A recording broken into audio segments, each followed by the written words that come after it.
Hi, this is Andrea Jennings. Welcome to Access for All, Integrating Accessibility, where we explore the intersection of pop culture and accessibility. We'll shine the spotlight on those who are opinion leaders in the accessibility world. They are making groundbreaking change in this show. So join us each episode as we change the future.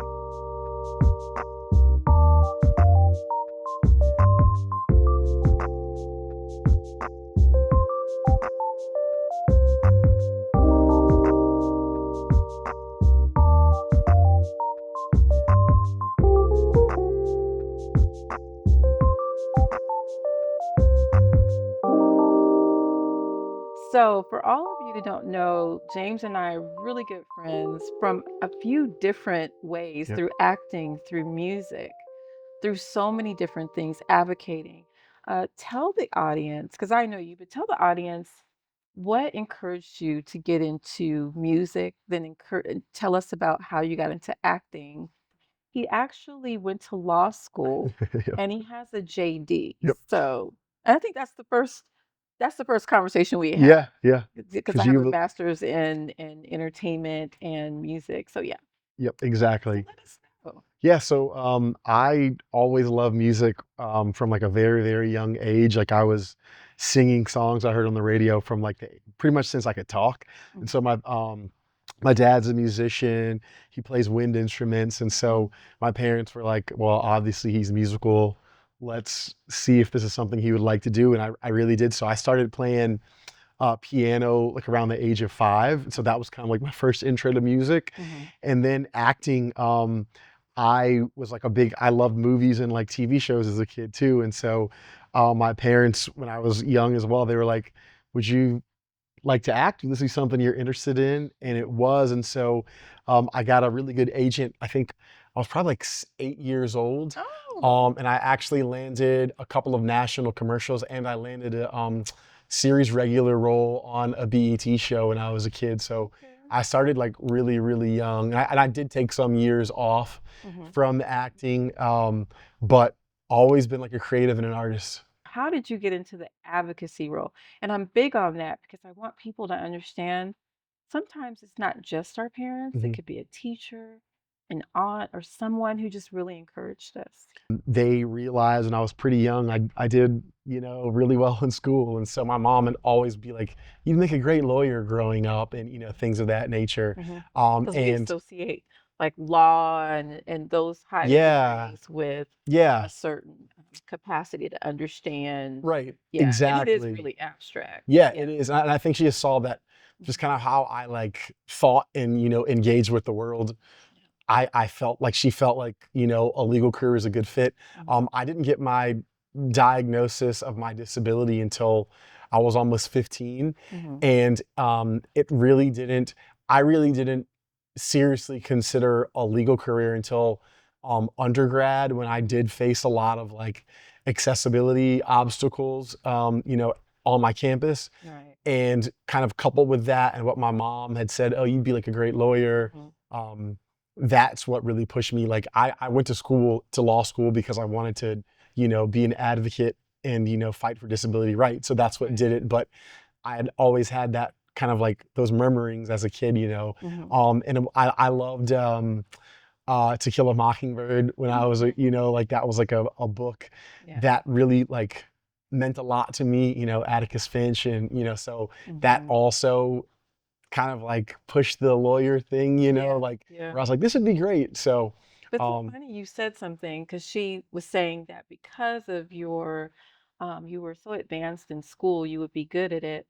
And I was going to ask you, like, what advice do you have for people who aren't really good in school that want to pursue that career? yeah, I Mhm. think everyone learns differently, Mhm.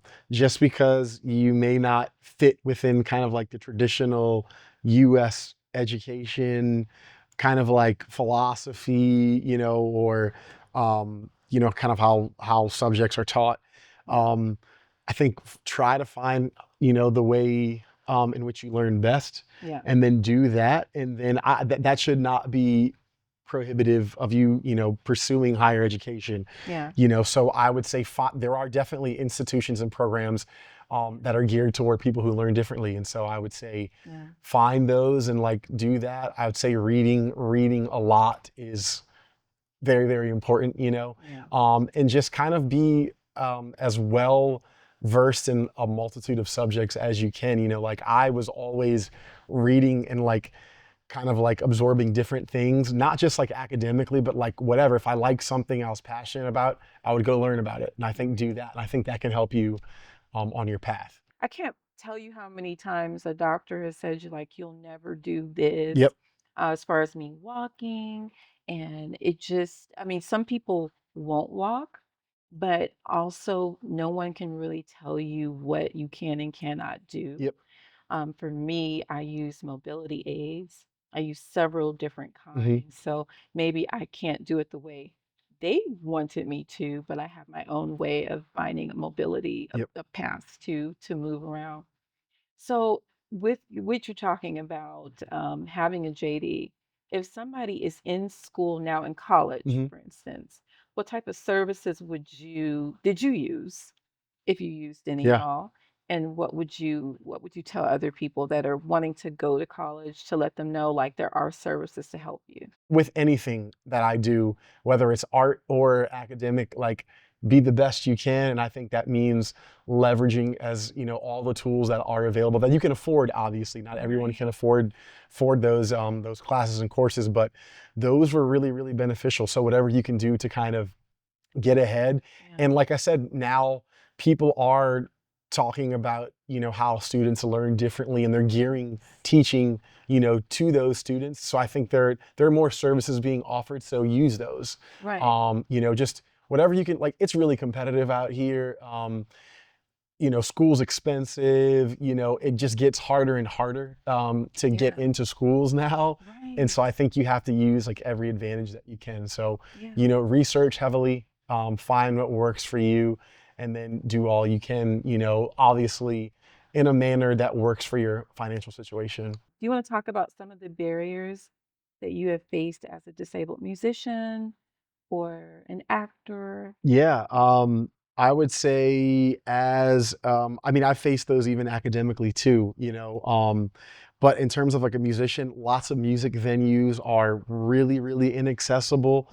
Yeah. The vast majority of venues that I've performed at are inaccessible. I mean, I'm talking like 98% or something, Yeah. it's really rare. Yeah. So I've actually not been able to play a show due to inaccessibility where like a stage had stairs and I couldn't get on stage and I couldn't play, Yeah. or couldn't get in the building or whatever. So In the um, first place, just in the in first the place, yeah, building. even getting in the building, yep. So that's happened. A lot of it is like for me as on the performer side of like, getting onto the stage. Like a lot of the stages don't have ramps; they're nothing but stairs, Okay. dimly lit. There's cords all over the place. I've fallen down on stage in front of lots of people several times, Yeah. and that shouldn't be happening, but that's due to inaccessibility. Mhm. As an actor, Mhm. I have not been able to audition because I showed up at a place where they were looking where the role had disability in the role. Mhm. I couldn't even audition because they wouldn't accommodate. Like I had to go up like flights of stairs and I couldn't do it. Yeah. So I've missed out on that. I've been on sets where like the seating didn't work for me, where there was not a trailer. So I've Mhm. had to like change outside and like get very creative Mhm. in dangerous ways to like change wardrobe and all that stuff. So Or the um, trailer isn't accessible. yeah, I couldn't get into Yeah. the trailer. I mean, I've never been able to get into a trailer, so Those that's are some happened. steep steps, Yeah, yeah, right? I can't do that. Yeah. So that's happened several times. I've actually been cut out of a shot, earlier on in my career, Right. doing like modeling and print stuff because no one on the set was like willing to help me. Like I remember there was a thing where they wanted me to like lay down in a pool with other models and I was like, "Hey, can you all Just like help me?" give me, And I yeah. was going to be the main person in the shot and they were didn't do it. Someone else was in the shot and I just sat on the side and they showed like my arm. Right. So lots of that stuff. The list kind of goes on and on, Right. unfortunately, but And it's so funny. As I'm in the industry that you're yep. in, most everyone that I know is they're talented like Yeah. you. Thank you. So And are you. you're very, thank you. You're very talented. And Thank you. so I always tell people, if how can you know that you picked the best talent if you haven't really Yeah. searched? And now I'm going to add something else. If you haven't actually offered assistance, Yeah. most of the time, as you know, accessibility is doesn't really cost a lot. No, not at all. Not a, but even if it did, we have writers for musicians. They'll go out of their Yeah. way to accommodate Yeah. a musician with whatever they want, Yep. but they don't open those same opportunities for disabled individuals. Yeah. Exactly. Yeah. And what's funny is that when you think about a director's tools, a lot of times it's on a dolly, Yeah. on wheels. Yep. So it's just, we're not asking for a lot. No. And it's just opening, those doors to us. But yeah, Right. how do you feel about that as someone who advocates? And what are some of the things that you've done creatively to make a difference? In terms of kind of like how I feel about it, I mean, it's shameful, like you were talking about the writers and stuff. Yeah. Like a lot of money is spent on some of those things for like, in my opinion, like ridiculous asks Yeah. on for artists sometimes, it's like they'll go Very above and entitled. beyond to get whatever, top of the line, Mhm. whatever it is. And it's like you said, a lot of the stuff that disabled people need doesn't cost Mhm. anything, or you can do it, pretty inexpensively. And so, Yeah. it's hard to watch and see that stuff, and it definitely leaves like a bad taste in your mouth. Mhm. Um, but in terms of what I've done creatively Mhm. in the way of projects and stuff, I'm all about, raising the level of disability visibility, and also just representing disability, authentically and honestly. Yeah. And so with my projects, I've been really fortunate to be a part of some really great music projects, and, Mhm. acting and modeling projects too, Yeah. where disability is front and center. Mhm. And, on a personal level, I just try to show the joy of living as a disabled person. Disabled joy, Yep. because there is that. Right. Yeah, there's a Yes. lot of that, and disabled talent, disabled beauty, Yes. disabled excellence. And, like a lot Mhm. of my friends, as you know, you were one of them, Mhm. extremely talented, successful, they might have their own business. They might Yeah. be a world-renowned speaker, a Yeah. great actor, terrific musician, Yeah. whatever it is. So I always try to show that side of Yeah. things. And I try to to be honest, I really try to emphasize it and enhance it. Mhm. And I was just talking to someone earlier today about we don't get to see like the disabled, like pop star, superstar, hip Yeah. hop star, A-list actor, Mhm. athlete, intellect, whatever it is. So Mhm. in all the things that I do in all of those spaces that I occupy as like a musician, Mhm. as an actor, as a speaker, as a model, like I try to really, really boost that and just show See it. the glitzy, glamorous side of it, I do too. like, yeah, My cane is all yeah, blinged out, yeah, but for that reason, it's not just for me, it's to show disabled joy. right, Like, there's nothing to be ashamed right. of. This is what I used to get around, but I got you. Yeah. Exactly. Yeah. I do that in the way that I dress, the way that I present to the world. But then Mhm. in my artistic projects, like my music videos, I did a song called Spaces that was sponsored by Genentech that was like highlighted people with my disability, which is called spinal muscular atrophy. Yeah. And it highlighted other disabilities, showing just a bunch of cool people loving life and going about their day and having fun. Yeah. I did a music video called "Lift Me Up" with Lachi and Galen Lee. Yes. That was a tribute to Judy Human, but we tried to show the happiness and joy with disability. We had ASL performers, front and center as the stars of the of the music video. Mhm. When I do my modeling gigs, I'll either use a wheelchair or a cane. Yeah. I'm dressing in like, what I feel are, cool clothes or whatever. And I try to make the disability look cool and sexy because It's that's how I go good. about my life. Yeah. My acting role is the same thing. Like Yeah. I try to show, acting is different because roles require different things and different emotions and different characteristics. But when I can, like, I'm showing like, the fun that we're having and all that stuff. But I do try to highlight disability to show that, hey, disabled people are out here doing everything that non-disabled people are doing, Yeah. and we're doing it well. And so I feel like that's how I'm advancing the narrative, Yeah. that I want to advance with disability. I love this. And walk me through, um, okay, let's just say that there is somebody that's in film school right now Hmm. and they want to do a music video. Hmm. Just give them some quick tips on how they can make this accessible because this is a pop culture Yeah. TV show, right? And we all are all about putting authentic things out Hmm. and we want to be very real about the barriers.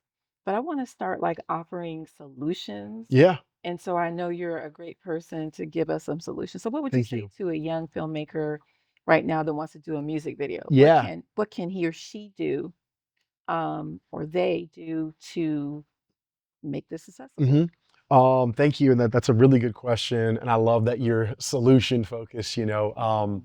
I would say, from like a viewer perspective or a person who's going to consume the music video, I Mm. think having captions is important. I think audio descriptions Yeah. is important. If you can do ASL performers, Mhm. I view ASL as an art form Mhm. itself as well. Mhm. Um, so ASL captions, audio description, I would say, in terms of like for people that might have seizures and things, like try not to, a lot of like Flash heavy. flash and all of Mhm. that stuff Yeah. is really, really good. Mhm. I would say too, hire the people that you're going to use to make the video, Mhm. hire disabled, production and crew. Mhm. That really, really goes a long way. I think the projects that I've done, we've incorporated that. And I think Mhm. that's why they have been so successful and so accessibility forward. It's because from the very beginning we included disabled voices and people behind and in front of the camera with that. And I think Definitely. making the set as accessible Yeah. as it can, because like, when an artist or a creative or a talent Mhm. feels comfortable and safe, they don't have to. They get to worry less about that, and they get to focus On their more on the art, performance. Yeah. right? And that just makes for a better performance, better Right. creative output. So I would say, Yeah. start by doing those things. But you can research. There are kind of like repositories where you can kind of go to look at what you can do for accessibility. But Yeah. I think those things as a baseline are kind of a must. Yeah. They are a must. Yeah. And one of the things that you and I are doing to be the change that we want to see is advocating. Wherever we go, sometimes we act as consultants to Yep. tell people because we're coming from a lived experience. Exactly. Also, we're founding members of Recording Artists and Music Professionals with Yep. Disabilities. And that coalition not only supports a community of professionals, but it supports community of people who are not Hmm. professionals, but just want to support us. We also are very instrumental in helping the Grammys Yep. be more accessible. So many different things that we're doing. So great to do that. But also, I think one of the things that you and I share is very interesting that you mentioned the different mobility aids that Hmm. we use. Can you explain to people? This is our one and only chance to dispel the myth of why someone that looks like you and I, Yeah. that doesn't fit the typical, whatever that is, Right. I'm being sarcastic here, of what somebody with a disability looks like. Why do we need different mobility aids? Right. Yeah. Yeah. So that's a great question. There are varying levels of mobility, and disability kind of affects people differently. Even amongst my specific disability, people, they have we move differently. It affects us differently, Yeah. and so and that's kind of across the board from what with disability. And so, Mhm. me as a person, I walk. Mhm. But long distances are hard for me. I can't use stairs. You see, I'm sitting in a tall bar stool because Mhm. I cannot get up on my own from a hair of like a chair that's like Lower, lower. what Yeah. needs more hip or hip flexor Right. Yeah. So muscles. I use a wheelchair at airports. I use a wheelchair for long So do I. distances. Yeah. I have other friends that can walk and stand on their own, but Yeah. need a wheelchair at times. I Mhm. use a cane at times because my balance is affected by my disability. And so, Yeah. like going up like a small ramp or something, like a curb cut, a cane helps me to do that. So I keep a cane in my car for that. Yep. So just because a person can It's stand and walk in ambulatory. the ambulatory right does Mhm. not mean that they don't need a wheelchair or use a wheelchair. And so I've definitely witnessed and experienced like a person Yeah. seeing me use a wheelchair and then not, and they're like baffled, Yeah. or they see me drive my car Mhm. and my car is not, it's not a wheelchair accessible vehicle or doesn't have Hasn't any been modified. adapted, right? Mhm. But then I get out, but I have my disability placard, my accessible placard, Yeah. and they're like, what's going on here? Their disability looks different for everyone. So Yeah. that is why. Yeah. And Yeah. I want to be, like you Thank you said, for that's that. it's a good thing to bring up. So thank you for bringing that up because it's important. It's very important because speaking of, thank you, because a lot of people just don't know. Yeah. And I would encourage the viewers not to assume, as Yep. James was saying, for parking, Yep. people need to use disabled parking placards for many different Yeah. reasons. Some people have heart problems. You can't see a heart problem. Hmm. You can't see chronic pain. You can't see Yep. somebody who's a risk for falling. Exactly. Yeah. And so we do have to just open our minds and our hearts, and also not everyone wants to talk about it. James and I are freely talking Yeah. about it, but it's like, would you go and ask somebody a personal question that Right. you really don't know? So there's no need for people to explain why. Exactly. Yeah. You just don't know. And so thank you for that, Of because course. I've had people actually for bringing up the fact that we park, because I've had people come and yell at Yeah. me, and they're like, "Why are you parking in this thing?" Yep. And I'm like, "I don't need to explain to No, you, you but do. I do really need Yeah. this." Yeah. Exactly. You And don't then need to explain that. yeah, exactly. But I've used a walker, I've used things for balance. Yeah. And then sometimes my first few steps are very Hmm. stable, but as the day progresses, Yep. I'm fatigued. Yeah. So it's safer to do it that way. Exactly. Yeah. Yeah, and the more that technology and medical intervention is more advanced, we're going to see more people that had surgeries or Hmm. whatever, Yeah. that can actually use these mobility aids. Exactly. So one of the things I want you to back up and talk about, walk me through spaces, Okay. because somebody that directed the video actually is a great example of assuming what someone can and cannot do. Yeah. Yeah. So the video, like I said, it was sponsored by Genentech, and it was, um, like I mentioned, we had disabled people in front of and behind the camera. Yeah. The director was Dominic Evans. Yeah. Um, Dominic has my disability, Yeah. and Dominic actually directed the video from his bed in Michigan because of mobility, obstacles that Dominic faces that are not, you know, not due in part to him. Right. They're societal. Right. But Dominic actually directed, so we shot the video in LA. Dominic directed it from Michigan. And I think Dominic actually is in the Guinness Book of World Records for like the first person to direct a music video from an iPad remotely like that, which was really, really cool. Yeah. And Dominic is also trans, so Hmm. does amazing work in the disability space. And And intersecting with the yes, trans yes, people. like Yeah. is a great, great advocate, incredibly smart. And Dominic actually does studies about disability representation in film, and puts out Yes. a publication A yearly white about paper, this. a Yep. report. Yeah. But it was really cool because because Dominic was a director and was there in that role. Dominic, like, I felt very, very safe and comfortable, and I got to, between takes, walk and go talk to Dominic on the iPad. And I'm like, are you feeling good? You feeling comfortable? Are you feeling safe? And that was just a really, really nice thing that made me feel very, very taken care of. And then again, that in turn allowed me to be a little bit more creatively free and not have to worry about safety. So Spaces was just groundbreaking and really cool for many reasons from a disability perspective, but having Dominic there, and Dominic actually came up with the concept of video too, which was absolutely it is absolutely beautiful. It just made that project just really, really special and really, really successful. And I don't know if you realized it, like you almost answered the previous question about what filmmakers can do Yeah, to make things more accessible. right. Sometimes it's not just about the technical stuff, it's just about just Yeah, being human centered and just saying, what is it that you need? right, How can I help you? Are you right. feeling okay? Right, exactly. And everyone on that set, like in terms of cast and crew, we worked with some really incredible, incredible talent, like Mhm. that have, worked with like huge celebrities. And I was very grateful for that opportunity to do it. But Mhm. everyone made sure I was good. Like they did whatever I needed, to get the job done, but to also make sure I was comfortable and safe.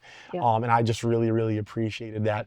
And, they weren't, didn't cost anything, and they weren't, like they were just being good human Good beings and people. stuff. And I think that even goes a long way with accessibility, just listening and being willing to like help out and do whatever you can. Yeah. That's huge. Where you can find my stuff is I'm on Instagram at James Ian Music. That's my primary social media outlet. Facebook, it's just look up James Ian. I have a regular page, an artist page. You Mhm. can find me on YouTube under James Ian as well. And for email, if you for bookings and stuff, you can DM me on Instagram. Again at James Ian Music, but you can email me at jamesianrocks at gmail.com. So that's how you contact me, and I'm always looking to connect. So if you just want to say hello, feel free. You're cool to do that.